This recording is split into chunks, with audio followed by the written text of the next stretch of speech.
जय Hind and hello guys, स्वागत है आपका आपके अपने YouTube चैनल ज्ञानदेह होस्ट में। और इस वीडियो में मैं आपको बताने वाला हूं रेलवे रिक्रूटमेंट सेल यानी कि RRC नॉर्थ सेंट्रल रेलवे यानी कि NCR Prayagraj apprentice online form 2025 के बारे में कि कैसे आपको इस नई भर्ती का फॉर्म फिलअप करना है जो कि आपकी 1763 पोस्ट पर निकाली है।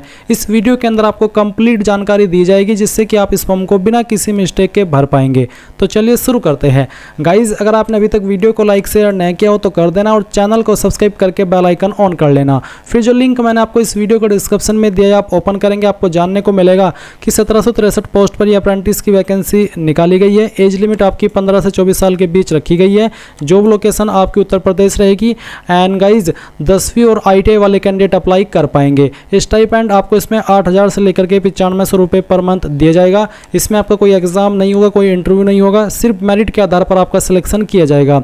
फीस इसमें जनरल OBC WS के लिए 100 है, SC ST के लिए कोई फीस नहीं है और ऑल कैटेगरी फीमेल के लिए भी कोई फीस नहीं है। फॉर्म आप लोग 18 सितंबर 2025 से लेकर के 17 अक्टूबर 2025 तक भर पाएंगे। किस डिवीजन के लिए कितनी वैकेंसी किस कैटेगरी में उसकी जानकारी आप यहाँ पर देख सकते हैं। एंड अप्लाई करने के लिए 10वीं साथ ही साथ ITI उसी ट्रेड में जिस ट्रेड में आप अप्लाई करना चाहते हैं। ये सभी इन्फॉर्मेशन चेक करने के बाद आप एक बार ऑफिशियल नोटिफिकेशन PDF के ऊपर क्लिक करके इस नोटिफिकेशन से भी पूरी की पूरी जानकारी डबल चेक और भी डिटेल में कर लीजिएगा, जहाँ पर आपको आपकी एज लिमिट की जानकारी, आपके ट्रेड की जानकारी एंड आपकी अन्य जानकारी ये सब आपको दी गई है। तो एक बार इस नोटिफिकेशन को चेक जरूर कर लेना। अब ये सब इन्फॉर्मेशन चेक करने के बाद अगर आप इसमें एलिजिबल है और आपका इंटरेस्ट है और आपने अप्लाई करना है तो आप कैसे करेंगे वो जान ले। आप इंपॉर्टेंट लिंक के सेक्शन में आएंगे और अप्लाई ऑनलाइन लिंक ओपन करेंगे। अब गाइज आपके सामने यहाँ पर अप्लाई ऑनलाइन पोर्टल आ जाएगा जैसे कि आप वीडियो में देख सकते हैं। यहाँ पर आ जाने के बाद में सबसे पहले आप न्यू वर्जन इसके ऊपर क्लिक करेंगे। इसके ऊपर क्लिक करने के बाद इस तरह से आपके सामने इंस्ट्रक्शंस आएंगे। इन सभी को चेक करने के बाद आप आई एग्री इसके ऊपर क्लिक करेंगे और फिर यहाँ से प्रोसीड कर देंगे। प्रोसीड करने के बाद में अब आपको यहाँ पर आपका जो नाम है वो एंटर करना है। ये जो नाम आप एंटर करेंगे ये आपको 10th के सर्टिफिकेट के अकॉर्डिंग एंटर करना है। फिर आप यहाँ पर आपके पिता का नाम एंटर कर दीजिएगा।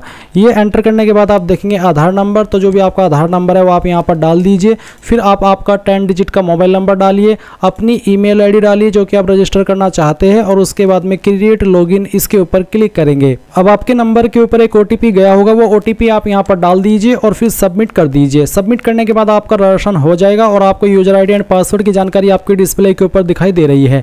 ये जानकारी आपको स्क्रीनशॉट कर लेनी है या फिर इसको नोट कर लेना है क्योंकि बहुत ही महत्वपूर्ण जानकारी है। वैसे ये सेम जानकारी आपको मैसेज के माध्यम से आपके नंबर पर भी सेंड कर दी गई है। अब आप यहाँ पर क्लिक हियर टू लॉगिन इसके ऊपर क्लिक करेंगे। इसके ऊपर क्लिक करने के बाद अब आपका रजिस्ट्रेशन नंबर डालेंगे जो कि अभी आपको मिला है और अपना पासवर्ड डालेंगे। ये कैप्चा कोड यहाँ पर डाल करके लॉगिन के ऊपर क्लिक करेंगे। अब आप यहाँ पर रजिस्ट्रेशन के सेक्शन के ऊपर क्लिक कीजिएगा। इसके ऊपर क्लिक करने के बाद में यहाँ पर गाइज आपको कुछ और जानकारी देनी है। जैसे कि पहले तो आप यहाँ पर आपका ट्रेड सेलेक्ट कर लेंगे जिस ट्रेड में आप अप्लाई करना चाहते हैं। उसके बाद में यहाँ पर देखेंगे अप्रेंटिसशिप रजिस्ट्रेशन नंबर। अब ये आपको कहाँ से मिलेगा उसके बारे में मैं आपको बता देता हूँ। एक पोर्टल है अप्रेंटिसशिप इंडिया का जो कि गवर्नमेंट का ही पोर्टल है। मैं आपको उसका जो इंटरफेस है वो यहाँ से दिखा देता हूँ। अभी जो आप वीडियो में देख पा रहे हैं यही वो पोर्टल है जिसके ऊपर आपको रजिस्ट्रेशन करना है। अब इसके ऊपर रजिस्ट्रेशन करने का एक अलग ही प्रोसेस रहता है। अगर आपने पहले से रजिस्ट्रेशन किया हुआ है तो आपके पास नंबर अवेलेबल होगा और अगर आपने नहीं किया तो आपको इसके ऊपर रजिस्ट्रेशन करना होगा। उसके लिए मैं आपको बताना चाहूँगा कि मैंने इसके रजिस्ट्रेशन के बारे में एक स्पेशल वीडियो बनाई हुई है जिसका लिंक आपको मिलेगा इंपॉर्टेंट लिंक के सेक्शन में। Apprenticeship India website registration video link यहाँ पर जब आप इस लिंक को ओपन करेंगे तो आपको यूट्यूब की वीडियो देखने को मिल जाएगी। उस वीडियो को वॉच करते हुए आप इस वेबसाइट के ऊपर रजिस्ट्रेशन कर लीजिएगा जो कि करना अनिवार्य है। और जब आपका रजिस्ट्रेशन हो जाए तो फिर आप वो नंबर यहाँ पर डाल दीजिएगा। इसके बाद में आप यहाँ पर देखेंगे एंटर डिवीजन वर्कशॉप प्रेफरेंस। तो आपको यहाँ पर आपकी प्रेफरेंस देनी है। जिसको आप पहले नंबर पर प्रेफरेंस देना चाहते हैं उसमें आप 1 लिखेंगे और जिसको आप दूसरे नंबर पर देना चाहते हैं उसमें आप 2 और जिसको आप तीसरे नंबर पर देना चाहते हैं उसमें आप 3 लिखेंगे। तो आपकी चॉइस के अकॉर्डिंग है, जिसको आप जिस नंबर पर प्रेफरेंस देना चाहते हैं वो दे दीजिए। अगर आपको किसी 1-2 कोई प्रेफरेंस देनी है बाकी को नहीं देनी है तो आप उसमें 0 फिल कर देना। फिर आप save and next to step first इसके ऊपर क्लिक करेंगे। अब आपके सामने यहाँ पर पर्सनल डिटेल इस तरह से आएगी जैसे कि आपके सामने इंटरफेस है। और अब आपको यहाँ पर आपका जेंडर सेलेक्ट करना है। फिर आप डेट ऑफ बर्थ सेलेक्ट करेंगे। डेट ऑफ बर्थ में पहले आपको डे नहीं बल्कि मंथ सेलेक्ट करना है और उसके बाद में डे और फिर आपका ईयर। तो आप यहाँ पर कैलेंडर के ऊपर क्लिक करना और उसके ऊपर क्लिक करने के बाद में पहले आपका यहाँ से जो भी ईयर है वो सिलेक्ट कर लेना। फिर उसके बाद में मंथ और उसके बाद में डे। तो आपका जो डेट ऑफ बर्थ है यहाँ पर इस तरह से आ जाएगा। उसके बाद आप देखेंगे मदर नेम। तो जो भी आपकी माता जी का नाम है वो आप यहाँ पर एंटर कर दीजिएगा। फिर आपका जो रिलीजन है वो आपको यहाँ पर सेलेक्ट कर लेना है। इसके बाद रिलीजन इफ़ अदर, अगर आपका कोई अन्य रिलीजन है तो आप अदर सेलेक्ट करके यहाँ पर उसको खुद से भर दीजिएगा। माइनॉरिटी में अगर आप आते तो यस करेंगे, नहीं तो आप नो कर सकते हैं। कास्ट कैटेगरी आपकी कौन सी है, जनरल, ओबीसी, एससी एसटी या फिर ईडब्ल्यूएस। वैसे तो मैं ओबीसी में आता हूँ, बट मैं यहाँ पर इस फॉर्म को एससी से भरूंगा ताकि मुझे कोई फीस पे ना करनी पड़े और मैं आपको फॉर्म का पूरा प्रोसेस बता पाऊँ, क्योंकि SC ST and all category female इनके लिए कोई फीस नहीं है। फिर क्या पीडब्ल्यूबीडी यानी कि पर्सन विद डिसेबिलिटी, अगर आप है तो आप यहाँ पर यस करना, नहीं तो आप नो कर दीजिए। इसके बाद नेशनलिटी में आप इंडियन सेलेक्ट कर लेंगे। फिर फी रिलैक्सेशन जो कि एससी एसटी को मिलता है, अगर आप वो छूट चाहते हैं तो आप यहाँ पर यस कर देना। अगर आपने इसमें नो कर दिया तो फिर चाहे आप एससी एसटी हो चाहे फीमेल हो, आपको भी फीस पे करनी पड़ेगी, क्योंकि आपने खुद ही मना किया कि मुझे छूट नहीं चाहिए, इसलिए आप यहाँ पर यस कर देना। उसके बाद में फी रिलैक्सेशन टाइप, तो आप इसमें सेलेक्ट कीजिए कि किस कैटेगरी के तहत आपको छूट चाहिए, जो कि मिलती है एससी एसटी, विकलांग यानी कि पर्सन विद डिसेबिलिटी, फीमेल और ट्रांसजेंडर। तो जो भी है जिस कैटेगरी के तहत आप चाहते हैं छूट, वो कैटेगरी सेलेक्ट कर लीजिएगा। एज रिलैक्सेशन जो आयु सीमा के अंदर छूट मिलती है, क्या आपको चाहते हैं, अगर आप चाहते हैं तो यस करके सेलेक्ट कर लीजिए कि किस कैटेगरी के तहत चाहते हैं, क्योंकि एससी एसटी कैंडिडेट को 5 साल की और ओबीसी को 3 साल की अपर एज लिमिट में छूट मिलती है। बट अगर आप नहीं चाहते तो आप नो कर देंगे। उसके बाद आप यहाँ पर पैन नंबर डालेंगे अगर आपका पैन बना हुआ है। फिर यहाँ पर आधार इनरोलमेंट नंबर अगर आपका है तो वो भी आप डाल देंगे। फिर आप यहाँ पर नीचे देखेंगे एड्रेस डिटेल, तो आपका जो प्रेजेंट एड्रेस है वो आप यहाँ पर फिल कर देंगे, पूरा एड्रेस इसमें डाल दीजिएगा और स्टेट यहाँ से अपनी सेलेक्ट कर लीजिएगा। फिर जो आपकी सिटी या फिर डिस्ट्रिक्ट है वो आप सिलेक्ट कर लीजिएगा। उसके बाद में जो आपका पिन कोड है वो भी आप यहाँ पर डाल देना।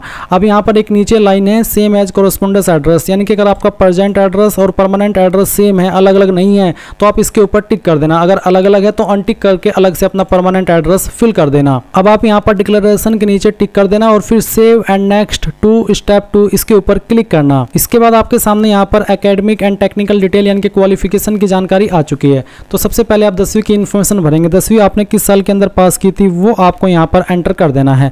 किस बोर्ड के द्वारा पास की थी वो बोर्ड भी आपको यहाँ पर एंटर करना होगा। उसके बाद में कितने नंबर आपको आए थे वो आप यहाँ पर डाल देंगे और कितने में से आए थे वो आप यहाँ पर फिल कर देंगे। अगर आपके नंबर CGPA के अंदर है तो आप उनको नंबर में कन्वर्ट करेंगे और फिर यहाँ पर CGPA भरेंगे। बट अगर आपके परसेंटेज में है तो आप CGPA वाला ऑप्शन खाली छोड़ देंगे और जो आपकी परसेंटेज है वो आप यहाँ पर फिल कर देंगे। इसके बाद में यहाँ पर आपकी डिवीज़न क्या आती है वो आप सिलेक्ट कर लेंगे। जिनके 60+ परसेंटेज होते हैं वो फर्स्ट डिवीज़न के अंदर आते हैं, जिनके 45 से लेकर के 59 के बीच में रहते हैं वो सेकंड, और जिनके 33 से लेकर के 45 के बीच में होते हैं वो थर्ड डिवीज़न में आते हैं।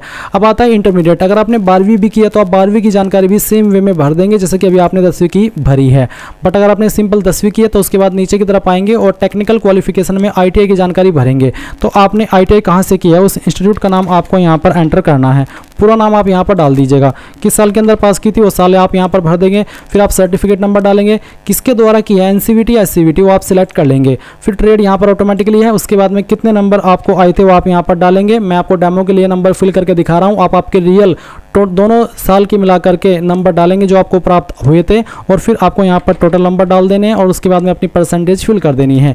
इसके बाद save and next to step 3 इसके ऊपर क्लिक करेंगे। अब आपके सामने फोटो एंड डॉक्यूमेंट अपलोड का सेक्शन आ चुका है। इसमें आप फोटो एंड सिग्नेचर अपलोड करेंगे, 10th का सर्टिफिकेट या marksheet, ITI marksheet, ITI certificate और कास्ट सर्टिफिकेट।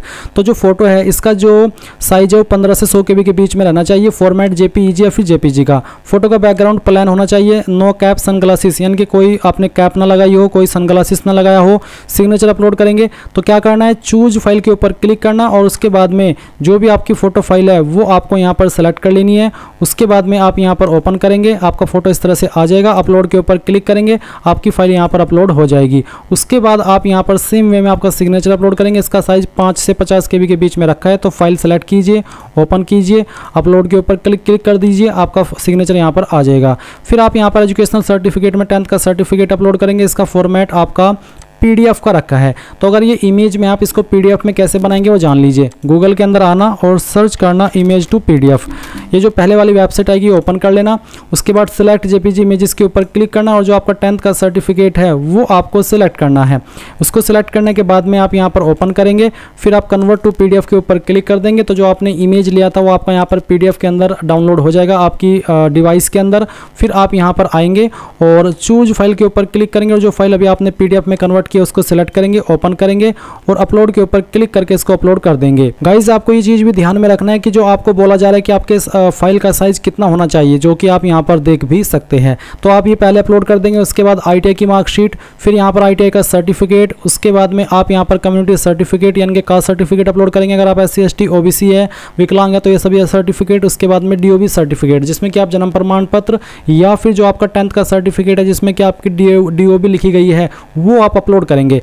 ये सभी डॉक्यूमेंट अपलोड करने के बाद आप नेक्स्ट टू स्टेप 4 इसके ऊपर क्लिक करेंगे। अब आपके सामने बैंक डिटेल आ चुकी है, तो आपको यहाँ पर बैंक का नाम देना है जिस बैंक के अंदर आपका अकाउंट है, फिर ब्रांच नेम कहाँ पर वो बैंक स्थित है, अकाउंट होल्डर नेम किस नाम पर अकाउंट है, अकाउंट नंबर और उसको अकाउंट नंबर को दोबारा डाल करके वेरीफाई करना है और IFSC कोड में आपका जो भी बैंक का IFSC कोड है वो डाल देना है। ये IFSC कोड आपको आपकी पासबुक या चेकबुक के ऊपर मिल जाएगा या फिर आप इसको ऑनलाइन भी निकाल सकते हैं। सर्च कीजिएगा आपके बैंक का नाम और जो वो बैंक जहाँ पर स्थित है वो लिखना और उसके बाद में IFSC कोड, देन आप इसको ऑनलाइन वे में निकाल सकते हैं। उसके बाद आप यहाँ पर टिक करेंगे और save and next to step 5 इसके ऊपर क्लिक करेंगे। अब आपके सामने यहाँ पर इस तरह का इंटरफेस आएगा पेमेंट का बेसिकली, और क्योंकि SC ST के लिए कोई फीस नहीं है इसलिए यहाँ पर कुछ भी अमाउंट नहीं आ रहा है। अगर आप जनरल OBC है तो आपको यहाँ पर 100 रुपये देखने को मिलेंगे, आपको पहले फीस जमा करनी होगी तभी आपका फॉर्म फाइनल सबमिट हो पाएगा। अब मैं आई एग्री कर देता हूँ, प्रोसीड के ऊपर क्लिक करता हूँ। इसके ऊपर क्लिक करने के बाद में आपका फॉर्म जो है वो फाइनल सबमिट हो चुका है। अब आप प्रिंट के सेक्शन के ऊपर क्लिक करेंगे और अगर आपके पास अभी प्रिंटर नहीं है तो इसको PDF के रूप में सेव कर लेंगे और बाद में प्रिंट करा लीजिएगा। इस तरह से गाइज आप लोग RRC NCR Prayagraj apprentice online form 2025 भर पाएंगे। So thanks for watching. जय हिंद।